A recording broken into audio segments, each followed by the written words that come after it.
início ao nosso segundo bimestre letivo, lembrando que no primeiro bimestre nós fizemos um trabalho sistemático em torno dos problemas ortográficos, notadamente pontuação, vírgula, paragrafação.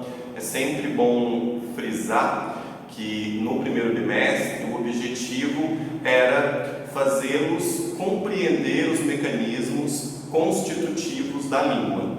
Para tanto, nós, além de privilegiarmos a ortografia, fizemos um estudo profícuo acerca dos pronomes, que são essas classes gramaticais que, via de regra, auxiliam na construção da prosódia, da textualidade, da coerência e da coesão.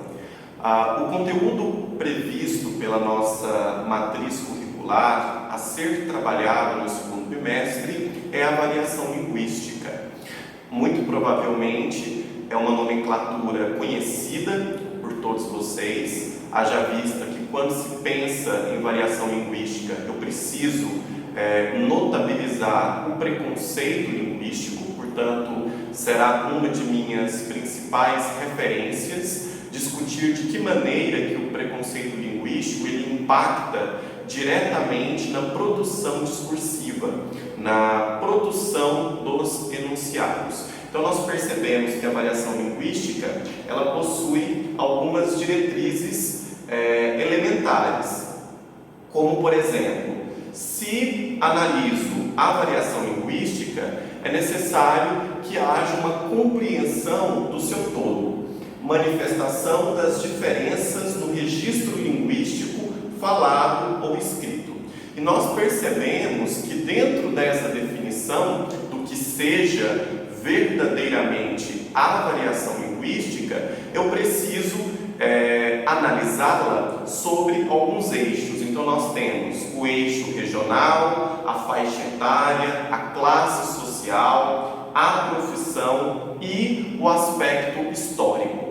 Portanto, quando analiso a articulação da fala, a produção discursiva, vocês precisam também ampliar essa percepção a partir desses itens, dessas categorias que integram o discurso. Então eu tenho o aspecto regional, o aspecto vinculado à faixa etária, à classe social, à profissão e ao elemento histórico. Por que esses elementos são importantes? Justamente porque há uma variedade discursiva. Então quando eu penso nos dialetos, quando eu penso na fonética, na fonologia, que são elementos constitutivos da linguística e que tendem a auxiliar na construção dos discursos, certo? Então nós percebemos que a partir dessa categorização eu também preciso fazer uma análise etnográfica. Então aqui eu coloco um mapa para que vocês percebam que, a depender do aspecto regional, eu vou ter elementos de linguagem que estabelecem uma distinção. Um dos elementos que são categóricos quando se analisa a variação linguística é porque muito se fala acerca da oralidade. O discurso da oralidade, ele está correto? Eu devo, em um contexto de conversação, corrigir o meu interlocutor uma vez que ele cometa algum equívoco gramatical?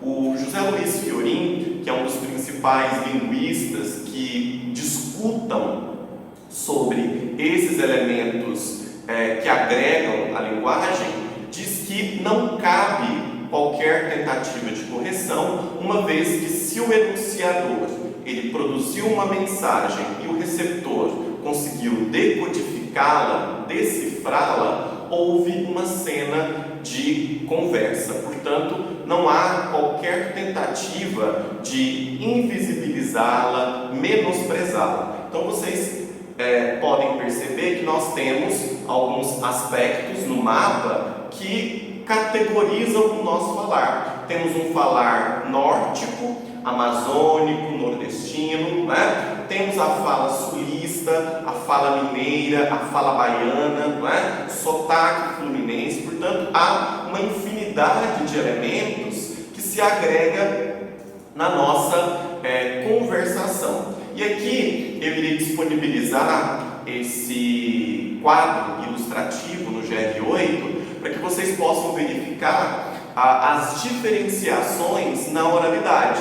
Então eu tenho o português padrão em uma primeira coluna e eu vou ter o dialeto mineiro apenas como um recurso meramente ilustrativo. Então notem que na primeira coluna eu tenho a escrita prototípica da língua portuguesa, seguindo a normativa, sujeito, verbo e complemento. Ao passo que no dialeto mineiro eu vou ter essas inserções do falante, né? Que pode ser tratada, no caso do contexto goiano, como o R retroflexo, que é duplicado em determinados léxicos e palavras que potencializam uma compreensão clara e genuína do discurso. Então, se vocês fizerem uma análise clara do quadro ilustrativo, perceberão justamente de que maneira que o dialeto incorpora especificidades, peculiaridades ao nosso falar. Para além dessa regionalização, eu preciso perceber que na tentativa de traçar um conceito ainda mais substancial para a variação linguística, há as zonas dialetais, os vocabulários, a pronúncia e as estruturas sintáticas. Quando eu penso em zonas dialetais, é justamente essa capacidade que o falante nativo de língua portuguesa possui em promover uma modalização entre o discurso padrão e a linguagem coloquial. Como todos vocês sabem, a linguagem coloquial, ela integra o nosso discurso, ela faz parte da nossa fala e, portanto, ela também exprime uma variação linguística. Quando eu penso no vocabulário, isso também estará atrelado ao meu repertório de mundo, ao repertório sociocultural, ao arcabouço teórico e conteudístico que acesso, né? E a pronúncia, ela também vai sofrer essas variações. Então, quando eu penso em todo o folclore, em todo o saber popular que advém dessa regionalização, haja vista que o nosso país possui dimensões continentais, é necessário que se compreenda que a pronúncia ela é um traço definidor da nossa fala. E as estruturas sintáticas, elas também se flexibilizam. Há pouco, no slide anterior, eu havia mencionado para vocês de que eu tenho duas estruturas. Eu tenho uma estrutura normativa e eu tenho uma estrutura dialetal. A estrutura sintática, ela determina o modus operandi da língua, que é o sujeito, o verbo e o complemento. Assim sendo, eu preciso me munir de subsídio lexical, de subsídio vocabular, para que haja essa clareza. Né? Um outro elemento que compete a nossa análise é o nível socioeconômico. Então nós percebemos aqui, eu coloquei um pequeno trecho de Malandragem, Dá um Tempo, de Moacir e de um grupo de oradores, né, que professam uma cantiga, e vocês percebem que o texto ele está carregado de elementos do folclore, da categoria social, né? E, para tanto, o nível socioeconômico também se faz presente. A língua é um instrumento necessário para que haja esse enfrentamento acerca das questões que norteia a nossa fala. Então, notem que eu tenho o jargão, os domínios discursivos, a depender de qual segmento profissional eu esteja fazendo menção, né? Então, quando a gente pensa no português falado, no português que se estrutura estrutura nas camadas sociais é uma tentativa de fazer menção às variantes linguísticas. Então aqui note, eu trago 2 textos fundamentais que eu gostaria de recomendar para vocês: O Português da Gente, A Língua que Estudamos, A Língua que Falamos, do Rodolfo Villari. É um texto que vocês irão encontrar na internet e vai facilitar a resolução dos exercícios que já estão disponíveis no GR8, né? E uma outra atividade que eu gostaria que vocês realizassem nessa primeira semana do segundo bimestre é produzir um mapa mental a partir do preconceito linguístico.